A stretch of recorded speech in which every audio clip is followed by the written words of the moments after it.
dryer fence cleaner. I got this from TikTok shop. I will show you how it's worked. It can extend until 30 feet. So we have here the dryer fence.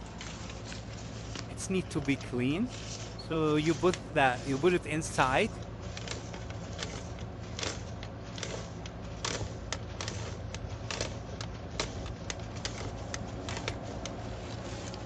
And you need a drill.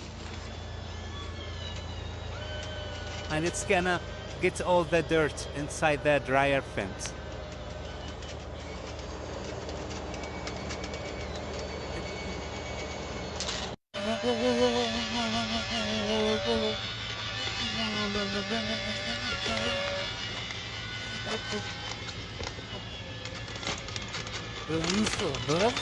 You can find it in the link.